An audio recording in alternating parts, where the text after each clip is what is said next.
Greetings, brothers and sisters, ladies and gentlemen. Christians will tell you that the Easter observance is a memorial of the resurrection of Yahushua of Nazareth, as well as of the events which led up to that resurrection. But many of them do not really know how the date for that observance is arrived at.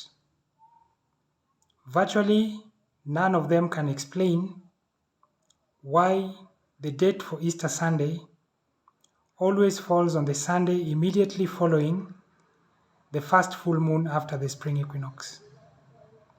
So how did the dating of Easter Sunday come to be what it is today? What has the date of the resurrection memorial got to do with the full moon or with the spring equinox? What is the connection between the dating of Easter Sunday and the dating of the Israelite observance known as Passover? What is the connection, if any, between the dating of Easter Sunday and the dating of the festivities which tribes who live in the northern hemisphere historically celebrated in honor of their fertility deities, who among the Saxons was named Istre, and from whom the female reproductive hormone estrogen receives its name? This video will provide you with the answers to those questions. Yahushua of Nazareth died in the evening of Saturday, 12th September 33 AD, and that was the 4th day of the Hebrew week. His tomb was discovered to be empty early on the first day of the following week, and the date for that day was Wednesday, September 16th, 33 AD. The proof that these dates are accurate can be found in the book titled True Bible Calendar, a link to which I have included in the description box below this video, as well as by watching the True Bible Calendar series of videos which is on this channel. I am certain that at the time when the church instituted the Easter observance, it did have these dates. I'm also sure that the Roman Church even today does have these dates and knows that these dates are accurate. So if the real reason for the Easter observance was to commemorate the resurrection of Yahushua of Nazareth, then all that the church needed to have done was to designate September 16th as a church holiday. But that is not what the church did. So why did the church not do that? What did the church do instead, and why? One of the things that the church did was to designate the Sunday that falls during the Easter weekend as Resurrection Sunday. That conforms and continues to reaffirm the claim which the church makes that the day that we presently call Sunday falls on the first day of the Hebrew week. The book True Bible Calendar, or the videos which I have already mentioned, provide evidence to the contrary. The truth is that the day that we presently call Wednesday is in fact the first day in the Hebrew week, and the day that is called Sunday is the first day not of the Hebrew week but of the Roman week. There's a possibility that the church preferred not to time the memorial of the resurrection on the Julian calendar date in which that event occurred, but preferred rather to coincide that memorial with the Passover observance of the Israelites, for the reason that Yahushua of Nazareth died during the week in which the Israelites observed the Passover and also resurrected during that week. But if the church had done so, then the Gregorian calendar date on which that memorial would fall would always be 1 or 2 days earlier than it did in the previous Gregorian year. And the reason for that is that the Israelites were commanded to observe the Passover once every year, and a year had 364 days, while the Gregorian year has 365 or 366 days. We know that the date for the resurrection memorial does not fall 2 days earlier with every subsequent Gregorian year. So why is that? The answer to that question can be found in a statement which the angel who spoke with Moses on Mount Sinai made, and which is recorded in the last 3 verses of the 6th chapter in the book of Jubilees. I will try to quote those statements, and I apologize if I will get mixed up here and there. This is what the angel said. For there will be those who will assuredly make observations of the moon, how it disturbs the seasons and comes in from year to year 10 days too soon. And for this reason, the years will come upon them when they will disturb the order and make an abominable day the day of testimony, and an unclean day the feast day. And they will confound all the days, the clean with the unclean, and the unclean day with the holy. And they will go wrong as to the months and the Sabbaths and the feasts and the jubilees.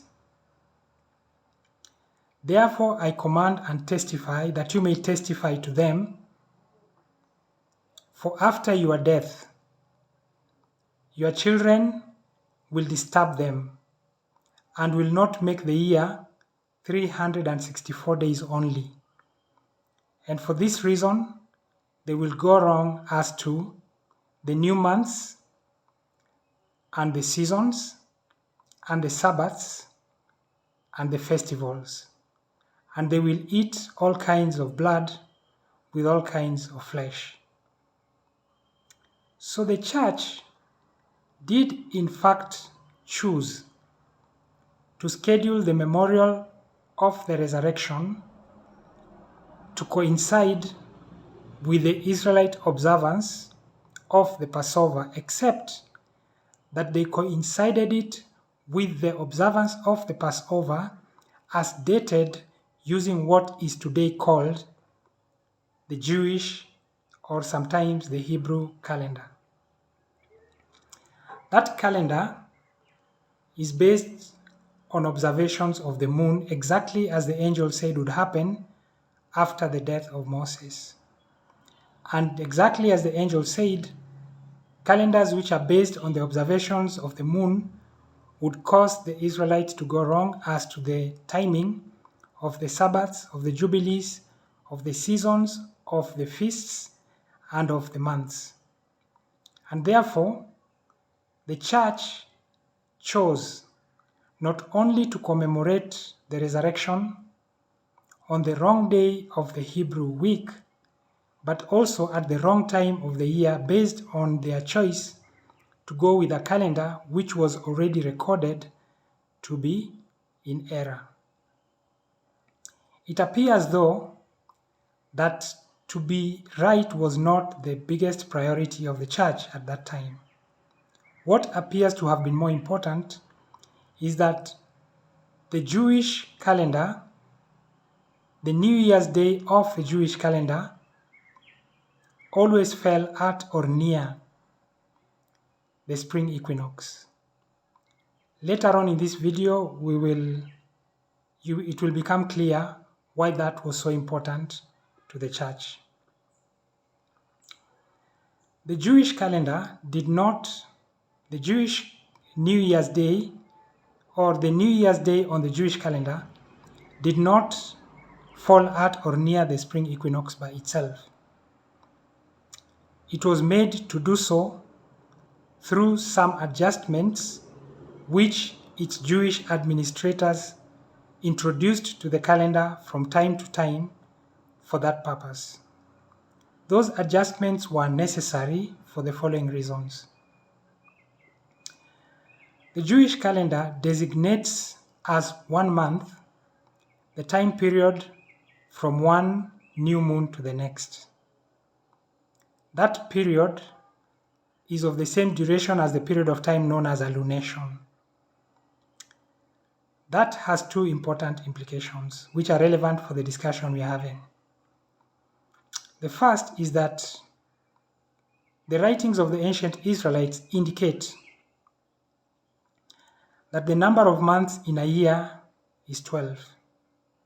And therefore, if a year is designated to be 12 months of the Jewish calendar, then it means that the number of days in a year is that which is needed to complete 12 lunations. 12 lunations are completed in 354 whole days and about a third of a day. And that is 10 days fewer than the number of days which the angel indicated make up 1 year for the Israelites. And that is the reason why the angel told Moses that the moon disturbs the seasons by coming in from year to year 10 days too early, because 364 minus 354 is 10 days. But when compared to the Gregorian or the Julian calendar, it can be said that the moon comes in from year to year 11 or 12 days too early. So it means that if a particular year in the Jewish calendar began on the same date as the spring equinox, then the New Year's Day for the following Jewish year would fall about maybe 11 or 12 days before the next spring equinox, because the spring equinox comes around after the same number of days as are there in a Gregorian or a Julian year, namely 366 or 365. So in order to cause the New Year's Day on the Jewish calendar to fall at or near the spring equinox, its Jewish administrators decided, without regard to what the writings of the ancient Israelites say, to make some of the years on that calendar have 13 months instead of 12. So they alone, those administrators alone, could decide which years in that calendar had 13 months. But the effect of that decision was to cause the date of Passover to shift, because the Passover was to be observed according to the commandment on the 14th day of the first month. And so because that decision affected when the first month would be, it also affected the dates for Passover. And because the church had decided to coincide the observance of Easter with the observance of Passover, the decision of the Jewish administrators of the Jewish calendar affected the date for the Easter observance as well. That is the first implication. And that was the state of affairs at the time when the church instituted the Easter observance. The second implication is that since alunation lasts about 29 and a half days, it means that a month on the Jewish calendar would have about 29 and a half or 29 days or 30 days. And that means that the 14th day of every month on that calendar would always have a full moon, because that's exactly the middle or roughly the middle of alunation.